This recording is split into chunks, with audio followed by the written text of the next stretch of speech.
Olá pessoal, tudo bem? Espero que estejam todos bem aí, né? Eu estou gravando esse vídeo aqui como material de apoio, né? Como eu falei naquele vídeo de boas-vindas, né? Além dos nossos momentos de aula ao vivo, eu vou gravar materiais, vídeos complementares, né? Enfim, sobre algum assunto que não tenha ficado bem claro durante a aula, né? Assim como também indicar, né? Vídeos para vocês, enfim, para a gente facilitar a aprendizagem nesse momento atípico que estamos vivendo aí, né, e utilizando esse ensino remoto, tá certo? Então, gente, eu tinha falado para vocês sobre campos elétricos, né, foi o nosso último assunto. Não se preocupe que eu vou recapitular os conceitos que trabalhamos até agora, né? Falamos sobre carga elétrica, né, sobre força elétrica, né, dentro do eletromagnetismo, né, e vamos chegar numa famosa lei, né, chamada Lei de Gauss, né, que é uma das leis, enfim, fundamentais do eletromagnetismo, né, ela compõe uma das quatro equações de Maxwell, tá certo? Mas a gente vai entender isso mais ao final, não se preocupe. Bom, gente, então, o conceito de campo na física é um conceito bastante abstrato, amplo, né? E, por exemplo, existe o campo gravitacional, o campo elétrico, o campo magnético, enfim, né? A ideia de campo, ela pode ser compreendida a princípio, né, por uma analogia, né? Imagine que o espaço, né, seja um grande colchão, né? Se você colocar uma bola de boliche ali no colchão, o colchão naturalmente vai afundar, então ele vai atrair todos os objetos que estão ali ao seu redor, na circunvizinhança, né? Então, o campo gravitacional pode ser compreendido sob essa analogia, né? Simplista, evidentemente, né? Mas ele tem essa propriedade de deformar a sua circunvizinhança, entendeu? Então, ele vai atrair os objetos que estão ali próximos a ele, né? Nós podemos, então, compreender o campo elétrico sob o prisma da mesma analogia, quer dizer, uma carga elétrica, né, uma partícula eletricamente carregada, ou uma distribuição de cargas, ela gera em torno de si um campo elétrico, ela deforma, entre aspas, né, o espaço, né, ao seu redor, de modo que se eu colocar uma outra partícula também carregada, essa partícula vai sofrer a ação de uma força, né? Essa é a ideia básica, então, do campo elétrico, né? Matematicamente seria isso, né? O campo elétrico seria a razão entre a força elétrica, que força? A força entre duas partículas carregadas e tal, e uma cargazinha, que é zero, chamada carga de prova, tá? Isso aqui nós vimos então. A unidade de medida do campo elétrico, que é uma grandeza vetorial, importante destacar isso, né? Então ele tem módulo, tem direção e tem sentido, né? Vai ser o Newton por Coulomb, né? Newton, ó, de força e Coulomb de carga, certo? Outra coisa então é a seguinte, né? As linhas de força, né? Aí por convenção, é, carga negativa, as linhas de força são convergentes, estão apontando para a carga, tá? E positiva, elas são divergentes, elas vão estar saindo assim da carga, tá? É uma convenção. ah, E outra coisa então é a seguinte, né?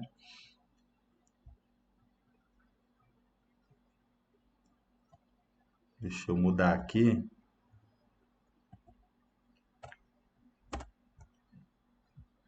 Assim, deixa eu mudar aqui para a lousa digital então. Então é o seguinte, gente, vou tentar usar essa lousa aqui. Eu estou apanhando um pouco com ela ainda, né? Mas é isso que a gente viu, né? Quer dizer, o campo elétrico E, né? Que é uma grandeza vetorial, ele vai ser essa constante, né? 1/4π epsilon zero, né? Q sobre r ao quadrado, certo?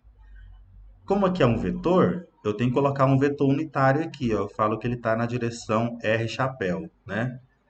A gente pode detalhar isso melhor depois, caso não tenha ficado claro, né? Mas matematicamente sempre é assim, ó. Se você tem vetor de um lado, tem que ter vetor do outro, senão naturalmente não é uma equação matemática, né? Então a ideia básica é a seguinte, gente, ó, você tem uma carga aqui, ó. Eu estou pensando numa carga pontual, né? O que que é uma carga pontual? É diferente de uma distribuição contínua de carga, tá? A gente fala carga, na verdade, é uma partícula eletricamente carregada, né? Então, por convenção, a carga positiva, as linhas de força do campo elétrico, elas são divergentes, né? Elas estão saindo aqui da carga, certo? Isso aqui são as linhas de força, né? E a carga negativa, as linhas de força são convergentes, elas estão apontando para a carga. Beleza, né? Então, estão apontando para a carga. Ok. E aí, gente, é o seguinte, ó. Então, se a gente tem aqui uma carga Q, e aqui, ó, eu tenho uma carga Q0, positiva, digamos, né? Então, o que que eu vou ter, ó? É, como essa carga Q, ela vai deformar o espaço ao seu redor, então essa carga Q0 vai estar sobre a ação do campo elétrico da carga Q. Então, uma carga sobre a ação do campo elétrico de outra, ela sofre a ação de uma força elétrica. Força elétrica, certo? Bom, nós tínhamos visto, né, que a força elétrica, a lei de Coulomb, é dada por aquela constante lá, né? Constante eletrostática, 1 sobre 4π epsilon zero, produto das duas cargas, Q vezes Q0, sobre distância ao quadrado. E vou melhorando essa letra ao longo do curso, gente. Tô apanhando ainda com essa lousa digital, tá? Então, o que que a gente vai ter, ó? A gente tem aqui, como o campo elétrico, né?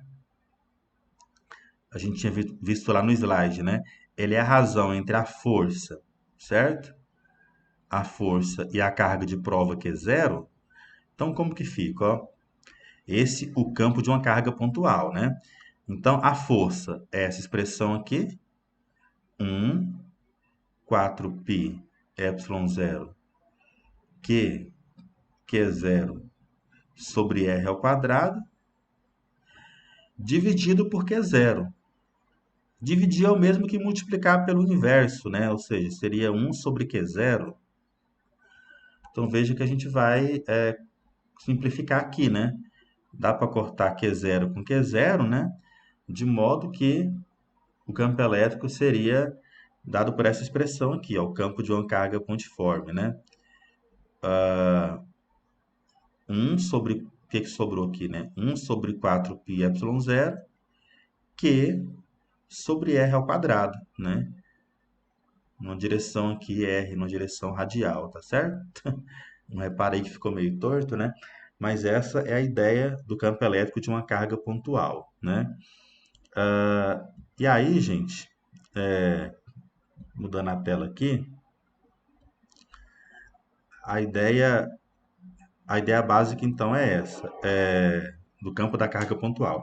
E depois nós vimos, né, distribuições contínuas de carga, né? Aí que deu mais trabalho, né? Por exemplo, se eu tenho aqui um anel carregado, né? Então você não tem uma cargazinha pontual, você tem uma distribuição contínua de cargas, né? Então a gente pegou um elementozinho aqui, ó, ds, que continha, né, uma quantidade, né, uma parcela infinitesimal de carga, né? E a gente calculou o campo de cada uma dessas desses elementozinhos aí, né, com a carga infinitesimal, e depois fizemos a soma, né, para todo o anel, né? E vocês sabem do cálculo lá, né, que uma soma para coisas contínuas, né, é dada através de uma integral. Então esse cálculozinho aqui que deu um trabalhozinho, né? E chegamos na expressão do campo, né, para uma carga, nesse caso aqui para um anel, né, para uma distribuição contínua de cargas, tá certo? E fizemos acho que um exercício sobre isso e tal.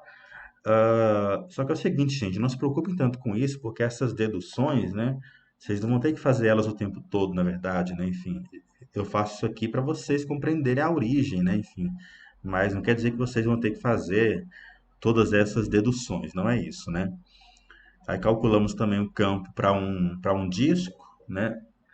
Acho que não chegamos a calcular o campo do disco, chegamos, enfim.